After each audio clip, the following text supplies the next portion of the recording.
প্রয়াগরাজে মহাকুম্ভে পুণ্যস্নানে গিয়ে প্রাণ হারালেন কলকাতার বিজয়গড়ের বাসিন্দা ৬৫ বছরের বাসন্তী পোদ্দার। কলকাতা পুরসভার ৯৫ নম্বর ওয়ার্ডের অশ্বিনী নগরের বাসিন্দা এই পৌরা সোমবার তার ছেলে মেয়ে ও বোনের সঙ্গে প্রয়াগরাজের উদ্দেশ্যে রওনা দিয়েছিলেন।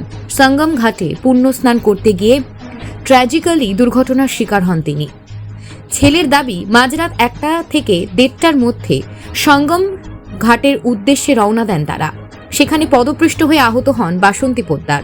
ঘটনাস্থলেই তার মৃত্যু হয়। অ্যাম্বুলেন্সে করে আজই প্রয়াগরাজ থেকে তার দেহ কলকাতায় আনা হচ্ছে। এই মর্মান্তিক ঘটনায় শোকের ছায়া নেমে এসেছে অশ্বিনী নগরের পরিবার ও আত্মীয় স্বজনদের মধ্যে। স্থানীয়দের কাছে এই দুর্ঘটনা অত্যন্ত দুঃখজনক এবং এমন ঘটনার পুনরাবৃত্তি না হওয়ার জন্য প্রশাসনের পক্ষ থেকে সতর্কতা অবলম্বনের আহ্বান জানানো হচ্ছে। Bureau report, news prime time.